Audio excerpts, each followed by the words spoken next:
พี่น้องเอาตัวหน่อยปลาเอาเข้ามาด้วยตัวน้อยๆอัน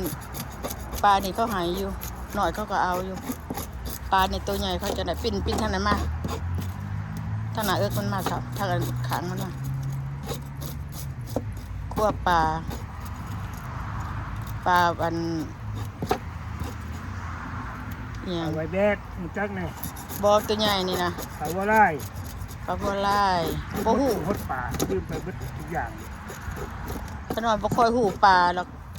เพราะคนอื่นบ่คือกันนะบ่ได้กินปลาก็ได้ก็ตึกเองก็บ่ได้หรอกอันนี้มีหนองนงเข้ามาหายพอได้กิน ตัวใหญ่จะได้ตัวแม่ อันนี้เท่าไหร่ซ้ำนี่ก็บ่บุญแล้วนี่ช้องตัววากใหญ่เป็นหนองเลย ก้อยก็แซ่บเด้อพ่อแม่พี่น้องปลา แกงตัวเดียวกับพ่อ ก้อยก็แซ่บปิ้งก็แซ่บ ตัวนี้เอาใบเกาะให้กิน เก็บมันแข็งเด้อ แกงนี่นะ เว้ยผมเขาปาด ปลาแซ่บได้อพี่น้องอันนี้ปลาแซ่บสีมันอ่อนเนาะโอ้ยขนมบ่มาให้บ่ได้กิน ขอบใจดอกหลาเอ้ยเนาะเอ้ยจะปูปลาให้กินกันจานสิได้ตัวนี่ก็บ่เคยได้จากเทื่ออันนี้ พวกตึกหมันมันจังหมันเลย โอ้เขาเฮ็ดเป็นเฮ้ย ที่เฮารู้ว่าบ่ค่อยหมันเลยเด้อปลาขี้กะ อาจจะปากิกะพระเจ้าบ่แม่นเซียนเขาละเซียนกับบ่เซียนมันก็ต่างกันอยู่แล้วล่ะไปหยิบนั่งเฮียงกันก็ยังบ่ได้นะมีตู้หนึงก็หลายๆนะตู้หนึงก็ดีเนาะตู้นั้นก็สิไปคือกันก็บ่ฮู้แล้วเนาะแล้วก็มานคือกันน่ะตู้นั้นก็มานแต่ปลานี่คือกันนั่นนี่ เป็นแสงนะเราก็คิดหมันคือ เขาบ่หายเขาก็บ่ได้กินดอกปลาดีนี่ แม่นบ่ปลาแสบปลานัวนี่ปลาเนี่ยมันฉีนอ่อนมันหอมมันบ่ข้าวด้วยแต่เนาะบ่ข้าวกินก็โอเคอยู่ฉีนมันอ่อนมันนุ่มแกง3ตัวกับปลาหน่อยหั่นกับปลาตัวนี้พอละอยากกินบ่เบิดตัวนี้เอาไปเฮ็ดอีกแนวหนึงเดนี่ก่อยเดโนก่อยบ่เมื่อหนาห่อใช้เจียนนั่นได้บ่ายพ่อสาวใบตัวยินดมค่ะแกงกินแดงเอามันตัวนี้นะ ดึงเบ็ดหมูเอาและเรื่องแหงเนาะ โอ้จักจำมันดึงบ่ได้แล้วกันนี่อย่าเวทขาดเยอะคอมเมนเวทอันชราจะหนึ่งขาดได้นี่มันแห้งได้ปลานี่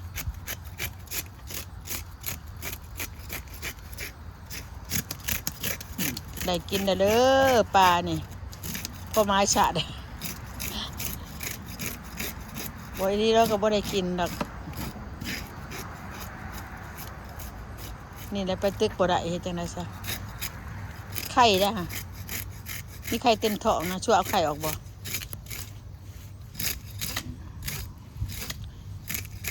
บัวมันสิออกดีกว่านี้ เก็บนี่ก็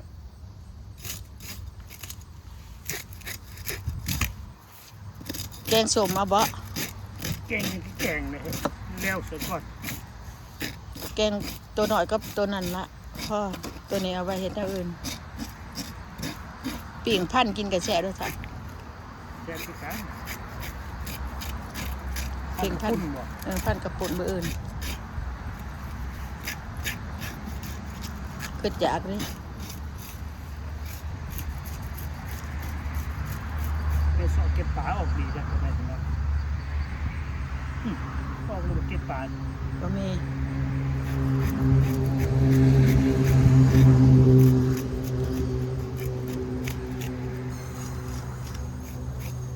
ดูเขาตึกได้อยู่เด็กหน่อยมันมักตึกได้ตะกี้เนาะปลาเนาะซะเนาะ เก็บไปแข็งพ่อแม่พี่น้องเก็บบ่แท้ๆบ่ออกนะต้องพูดแห้ง ขุดไว้ได้ติดอ่ะปลาตัวปลาซอกกับตัวนึงไปถอกกระซ้ำเลยอาญะเลย เก็บบ่คงนะ สิบาทเท่าไรนี่ว่ามัน15 อิน20 อินเลยมั้ง17ได้แล้วเนาะ 17 18ได้แล้วเนาะ ซาวไปอินนะ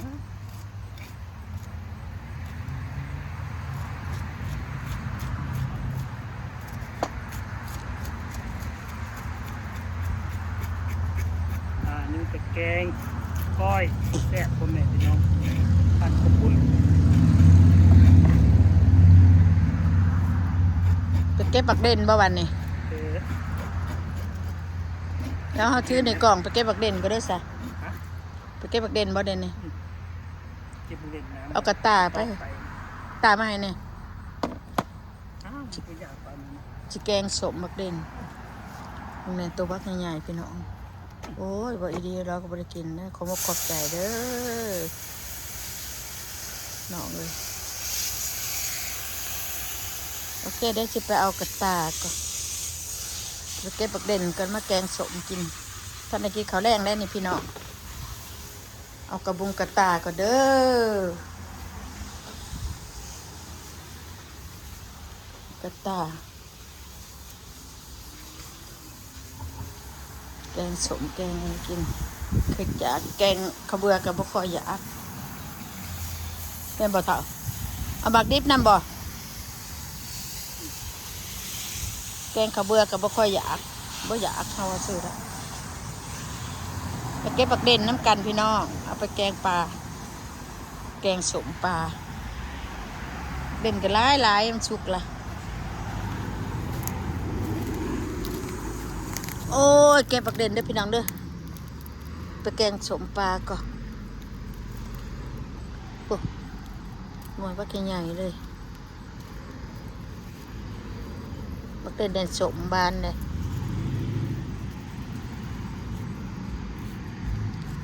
ขน้อยอันนั้นเอาพะยางมาปูนี่ปูแต่หลายปีได้ปลูกปักพริกปักเขือตะกี้ก็เลยนั่นน่ะแกงสม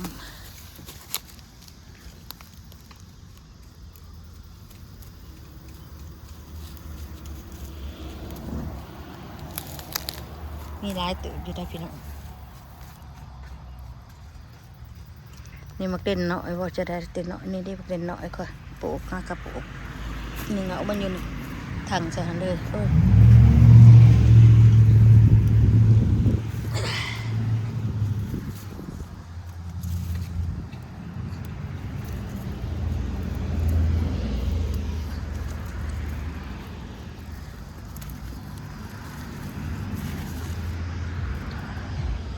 นี่ปลาไว้ซะมันสุก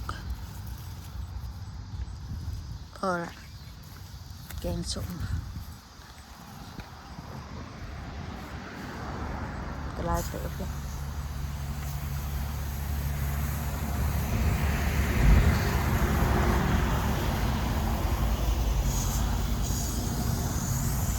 เอาบ่พักขะแยง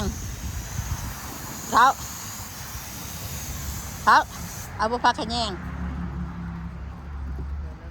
ก้อนขึ้นแล้ววะ เออ